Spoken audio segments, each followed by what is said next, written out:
Eu sou da cidade de Irecê, lá no sertão da Bahia, lá no sertãozão mesmo. E eu tive uma infância lá muito difícil. Eu me chamo Jeane Porto, hoje eu sou empresária, né? Eu fui uma pessoa que viveu lá até os 14 anos, né? Passei fome, passei frio, dormia no chão. Eu ia nos açougues e falava assim para os açougueiros, né? Tem como vocês separar essas peles aí da carne que vocês não vendem para me dar para os meus cachorrinhos, né? Porque eles estão passando necessidade, estão passando fome. Só que os açougueiros sabiam que, na verdade, não era para cachorrinho nenhum, né? Que era para mim e para os meus irmãos. Muitas vezes eu fui em resto de feira pegar verduras, legumes, que ninguém queria comprar, eles jogavam no lixo. Eu e meus irmãos iam lá e pegava aqueles restos de alimento para a gente se alimentar. E assim foi muitos anos, até que um dia, né, minha mãe se revoltou com aquela situação e falou que a gente não ia mais viver aquilo, de comer resto de alimento. Então ela decidiu que a gente iria embora para Brasília, achando que com a força do braço nossa vida melhoraria, né? Chegando em Brasília, a situação não mudou muito, porque também a gente não tinha estudo, meus pais também não tinham uma profissão. E aí eu também não aguentei aquela situação de ver meus pais saírem do sertão e ir para Brasília numa expectativa de uma vida melhor e nada melhorar. Então, aos 19 anos, eu deixei minha mãe, meu pai, toda a minha família e vim me aventurar em São Paulo, na casa de um parente, imaginando, né, que ali eu ia ser feliz. As coisas aqui em São Paulo ainda pareciam ser mais difícil ainda. Em 3 meses, eu passei por 6 empregos. Nada dava certo para mim. E aí, com tudo isso, eu conheci o meu esposo. Juntou a miséria com o miserável. Porque eu não sei quem que era mais miserável dos dois, se era eu ou se era ele. E foi assim, né, que a gente casou. Depois que a gente casou, eu fui morar com ele num porão. Eu engravidei da minha filha, as coisas piorou mais ainda, porque com uma criança, com um bebê, e a gente depois morava em 2 cômodos. Piorou mais ainda, porque aí já não era mais só eu e ele, né, tinha uma criança para sustentar. Então, quando eu cheguei na igreja, né, eu cheguei bem na época da Fogueira Santa e eu prestei muita atenção no testemunho que a moça estava contando. Lógico, ela tinha muitos bens materiais, mas não foi aquilo que me chamou a atenção. O que me chamou a atenção é que ela tinha um brilho no olhar, uma alegria assim que você via que vinha de dentro para fora ali nela. E quando ela começou a falar do Espírito Santo, eu olhei assim e eu falei, é isso que eu quero, é isso que me falta. E após uma busca maravilhosa na igreja, eu fiquei bem frustrada porque eu não recebi o Espírito Santo ali. Mas eu queria tanto que no dia seguinte eu resolvi fazer um jejum de 24 horas. Eu me tranquei no meu quarto, foi maravilhoso, porque foi de imediato. Não tem nada que eu possa explicar para o Senhor desse dia que eu recebi o Espírito Santo. E ali, toda a tristeza de uma infância, toda a frustração de uma vida de fome, de miséria, de tristeza, morreu ali, naquele momento. Eu não sei explicar, mas ali nasceu uma guerreira. Ali o fogo entrou dentro de mim. Ali Deus soprou nas minhas narinas e ali eu tive vida. Só ali eu tive vida. Havia o brilho no olhar, alegria, prazer em estar viva, porque antes eu não tinha. E depois, né, que eu tive o batismo com o Espírito Santo, eu me tornei outra pessoa. E aí comecei aos pouquinhos, de fé em fé. Meu marido falava para mim fazer o curso de cabeleireira e eu rejeitava, falava que não.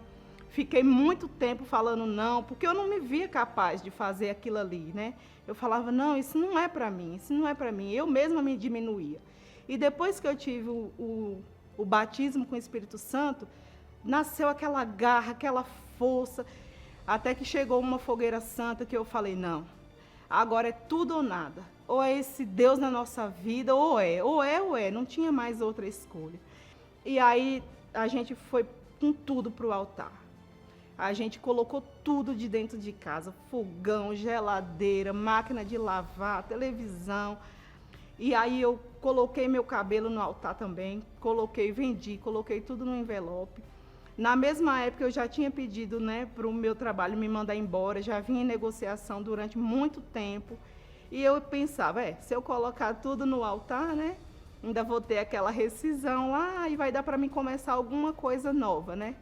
Mas Deus, Ele é tão tremendo que a minha rescisão saiu na semana de cumprir a fogueira santa.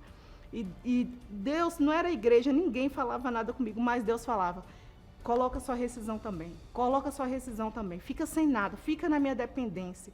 E aí, toda vez que eu ia no banco sacar, né, os meus direitos, a minha rescisão, eu me sentia como Abraão levando Isaac para ser sacrificado. Minhas pernas tremiam.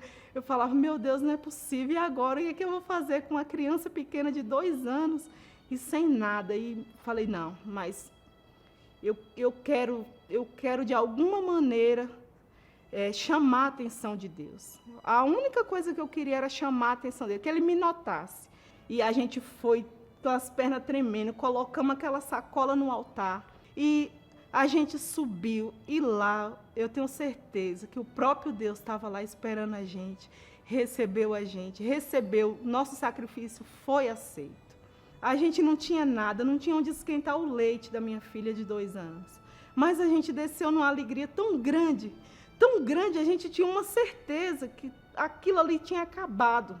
Aquele sofrimento, aquela frustração, aquela vida pequena tinha acabado ali. E aí veio a ideia do salão, né? Falei, não, agora eu fiz esse curso básico mesmo, não sabia quase nada, não tinha dinheiro para nada, não tinha dinheiro para um secador. E fui, com a fé, com a coragem, nasceu uma garra dentro de mim naquele momento que eu não tinha. Uma certeza, comecei a andar por os lugares procurando. Eu procurava salão, ia num canto, ia no outro. E nesse mesmo dia, Deus me mostrou um salãozinho pequeno, 12 metros. Mas para mim era tudo. O salão tinha 12 metros quadrados. E aí eu falei para o moço que eu não tinha dinheiro, não sabia como que eu ia pagar ele, que eu não tinha depósito, eu não tinha nada, mas que eu tinha certeza que era ali o meu salão que eu ia abrir. E aí ele pegou e falou assim, moça, fiquei com dó de você, você é tão guerreira, parece que você já é tão sofrida, eu vou te ajudar. Eu vou alugar para você esse salão e depois, mais para frente, você me paga o depósito, quando você começar a fazer cliente. O primeiro dia que o salão inaugurou, eu era tão experiente que eu fui cortar o cabelo da cliente e cortei um pedaço da orelha dela. E o sangue começou a correr e eu me tremia, não sabia o que fazer. E parece que Deus usou aquela mulher e falou para mim, ei, moça, calma, vai dar tudo certo, você está nervosa, é assim mesmo quando a gente começa. Não se preocupe, o importante é que meu cabelo ficou lindo, eu vou voltar aqui, você é sua cliente. E dali então a gente foi crescendo, foi evoluindo. Hoje a gente tem 5 unidades, né, de salão espalhadas por São Paulo. E hoje, eu que comia lixo, né, resto de carne, resto de verduras, era uma pessoa que não parava em emprego nenhum. Em 3 meses eu passei por 6 empregos, nada dava certo. Hoje eu dou emprego para dezenas de pessoas. Hoje eu moro num apartamento que nem para limpar. Eu nunca nem imaginei de entrar num apartamento igual o meu, nem para fazer uma faxina para uma pessoa. E hoje o Espírito Santo me proporcionou morar aqui de frente para o mar. Hoje eu viajo para onde eu quiser. Onde eu quiser ir, eu vou. Hoje a gente almoça nos melhores restaurantes. Tenho um casamento abençoado. Eu que era frustrada em tudo. Sou feliz em todas as áreas. Aquele Deus que foi me apresentado naquele dia, hoje eu conheço Ele. Eu tenho uma intimidade com Ele. Só eu e Ele. E eu tenho essa consciência, né? Eu e meu esposo, a gente tem essa consciência que a gente não tem nada. Tudo é de Deus. A gente veio sem nada. A gente não tem apego a nada. Tudo isso é maravilhoso, tudo isso é lindo. tudo pertence a Ele. E a gente não tem apego a nada, por o contrário, quando vem a fogueira santa, o fogo entra dentro da gente, a gente já quer fazer algo diferente, a gente já fica contando os minutos para chegar à próxima, o que é que a gente vai fazer de diferente? Porque a gente tem essa consciência, né, da obra de Deus que tem que se expandir. Quando eu vejo lá o projeto Canaã, eu que vim lá de Irecê, daquele sertão da miséria, eu olho para aquelas crianças e penso, meu Deus, eu me sinto eu ali sendo ajudada. Eu me sinto eu ali sendo cuidada. Quando eu vejo aquelas crianças lá que têm o que comer, eu penso, meu Deus, na minha época deveria ter uma dessa, né? Quando eu vejo aquela obra gigantesca em Brasília, meu Deus, eu fico, agora minha família vai se entregar para Jesus, porque é uma obra maravilhosa dessa. Aí que nasce aquela vontade de ter mais e mais para ajudar, para patrocinar a obra. E não é pastor que pede, não é igreja que pede. O desejo nasce dentro de você. Você tem a necessidade de agradar esse Deus. Você vive para Ele. Eu já era morta, eu não tinha nada. Eu era miserável. O que é que eu vou querer? Eu não vou levar nada.